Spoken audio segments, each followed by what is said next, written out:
Abang, special hot chocolate satu.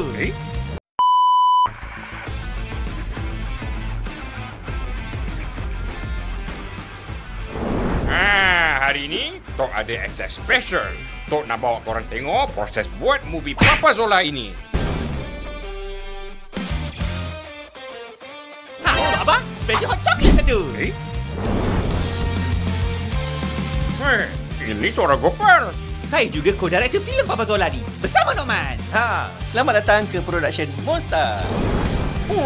Tok ingatkan seorang dua je yang buat. Rupanya ramai juga yang buat filem ni ya.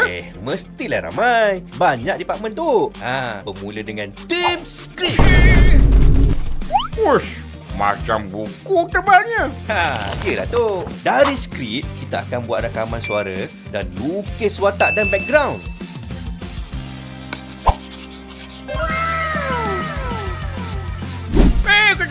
Kejap.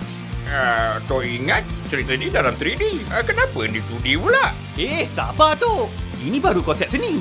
Selepas kita dapat approval, baru kita akan buat dalam bentuk 3D. Jom ikut saya. Dari lukisan 2D ni, tim modeling akan tukarkan jadi 3D. Kamu model je. Cuba pause sikit. Cuba.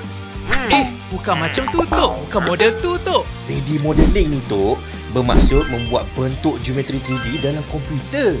Lepas tu, kita kena buat UV mapping dan texturing. Tok okey, Tok? Mestilah okey. Lepas tu, nak gerak-gerakkan macam mana pula? Nak gerak-gerak, kita minta tolong tim rigging pula. Jom!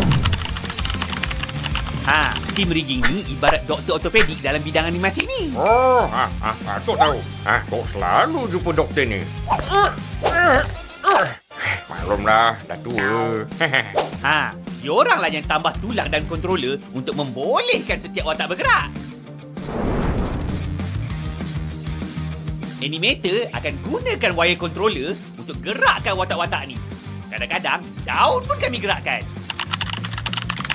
Tok okey ke tak ni? Okey je. Lepas tu? Selepas selesai animate, kita akan kumpulkan semua file and hantar ke tim render untuk proses rendering. Rendering tu apa? Rendering tu proses letakkan warna ke dalam model 3D tadi. Kami render watak dan background secara berasingan. Macam mana nak cantumkan? Itulah tugas tim compositing. Mereka akan touch up, buat color grading, letak HUD, effects dan juga motion grafik jika perlu. Faham.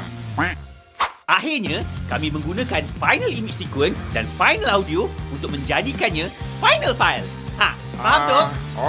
Faham. Tekan je, siap. Tok jangan! File belum save lagi tu! Tok pergi dulu. Jangan lupa tengok Papa Zola ada movie nanti ya. Bye. Selamat datang ke dunia game simulasi.